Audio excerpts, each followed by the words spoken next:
ED ഉദ്യോഗസ്ഥരെ ആക്രമിച്ച കേസിൽ സംസ്ഥാന സർക്കാരിനും ഇഡിക്കും തിരിച്ചടി. 9ാം പ്രതി ഹരീഷ് കുമാറിന്റെ ജാമ്യം റദ്ദാക്കില്ല. തിരുവനന്തപുരം സെഷൻസ് കോടതിയുടെ വിധിയിൽ ഇടപെടാൻ ഹൈക്കോടതി വിസമ്മതിച്ചു. മറ്റ് 24 പ്രതികൾക്കും ജാമ്യം ലഭിച്ച സാഹചര്യത്തിലാണ് തീരുമാനം. മറ്റ് പ്രതികൾക്ക് ഏർപ്പെടുത്തിയ ജാമ്യ വ്യവസ്ഥ ഹരീഷ് കുമാറിനും ബാധകമാക്കി. സർക്കാരിന്റെ ഹർജിയും ഹൈക്കോടതി തീർപ്പാക്കി. ശ്യാം ദേവരാജ് ചേരുന്നു. ശ്യാം, അങ്ങനെ ഇഡിക്കും സർക്കാരിനും വലിയ തിരിച്ചടിയാണല്ലോ. റോഷ്നി, എൻഫോഴ്സ്മെന്റ് ഡയറക്ടറെ സംബന്ധിച്ചും സംസ്ഥാന സർക്കാരിനെ സംബന്ധിച്ചും SITയെ സംബന്ധിച്ചും തിരിച്ചടിയാണ് ഹൈക്കോടതിയുടെ നടപടി. ഇഡി ഉദ്യോഗസ്ഥരെ തിരുവനന്തപുരത്ത് പിണറായി വിജയന്റെ വസതി റെയ്ഡ് നടത്തി പുറത്തേക്ക് ഇറങ്ങുമ്പോഴായിരുന്നു ഇഡി ഉദ്യോഗസ്ഥർക്കെതിരെ CPIM പ്രവർത്തകരുടെ ആക്രമണം. ഇത് സംബന്ധിച്ച് മ്യൂസിയം പോലീസ് രജിസ്റ്റർ ചെയ്ത കേസിലാണ് നേരത്തെ 9ാം പ്രതിയായ ഹരീഷിന് ജാമ്യം ലഭിച്ചത്. ഇത് പ്രോസിക്യൂട്ടർ ഒത്തുകളിച്ചാണ് ഈ ജാമ്യം ലഭിച്ചതെന്നായിരുന്നു SIT ഉയർത്തിയ ആരോപണം. തുടർന്നാണ് ജാമ്യം റദ്ദാക്കണമെന്നാവശ്യപ്പെട്ട് SIT ഹൈക്കോടതിയെ സമീപിച്ചത്.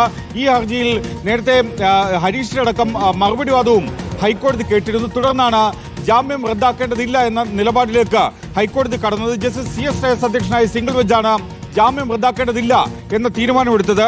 തിരുവനന്തപുരം സെഷൻസ് കോടതിയുടെ വിധിയിൽ ജാമ്യം നൽകിയ 9ാം പ്രതിയായ ഹരീഷ് കുമാറിന് ജാമ്യം നൽകിയ തിരുവനന്തപുരം പ്രിൻസിപ്പൽ സെഷൻസ് കോടതിയുടെ വിധിയിൽ ഇടപെടാൻ ഹൈക്കോടതി സിംഗിൾ ബെഞ്ച് വിസമ്മതിക്കുകയും ചെയ്തു. ഹൈക്കോടതി നിരീക്ഷിച്ചത് ഈ കേസിൽ ആകെ 25 പ്രതികളുണ്ട്. മറ്റ് 24 പ്രതികൾക്കും ഈ രീതിയിൽ ജാമ്യം ലഭിച്ചിട്ടുണ്ട്. അവരെല്ലാം പുറത്തേക്ക് ഇറങ്ങുകയും ചെയ്തു. 24 പ്രതികൾക്കും ജാമ്യം ലഭിച്ചത് നേടിയത് ഹൈക്കോടതിയിൽ നിന്ന് തന്നെയാണ്.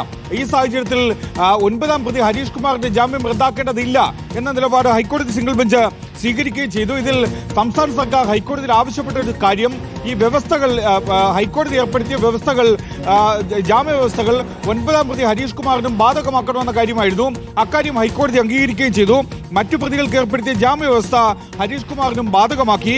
സംസ്ഥാന സർക്കാരിന്റെയും എൻഫോഴ്സ്മെന്റ് ഡയറക്ടറേറ്റുമാണ് ഈ രീതിയിൽ സെഷൻസ് കോടതിയുടെ വിധിക്കെതിരെ 9ാം പ്രതി ഹരീഷ് കുമാറിന് CPIM പ്രവർത്തകന് ജാമ്യം ലഭിച്ച വിധിക്കെതിരെ ഹൈക്കോടതിയെ സമീപിച്ചിരുന്നത്. അതിലാണ് ഹൈക്കോടതി സർക്കാരിനും ഇഡിക്കും തിരിച്ചടിയാകുന്ന നിലപാടെടുക്കുന്നത്. 9ാം പ്രതി CPIM പ്രവർത്തകനായ ഹരീഷ് കുമാറിന്റെ ജാമ്യം ഹൈക്കോടതി റദ്ദാക്കില്ല. സർക്കാരിന്റെയും ഇഡിയുടെയും ഹർജി ഹൈക്കോടതി സിംഗിൾ ബെഞ്ച് തീർപ്പാക്കുന്നു. ശരി, അപ്പോ സർക്കാരിനും ഇഡിക്കും ഹൈക്കോടതിയിൽ നിന്ന് തിരിച്ചടി ഉണ്ടായിരിക്കുകയാണ്. ഈ 9ാം പ്രതിയുടെ ജാമ്യം റദ്ദാക്കണമെന്നുള്ള ഒരു ആവശ്യം അത് തള്ളിയിരിക്കുന്നു ഹൈക്കോടതി. ശ്യാം ദേവരാജാണ് വിവരങ്ങൾ നൽകിയത്.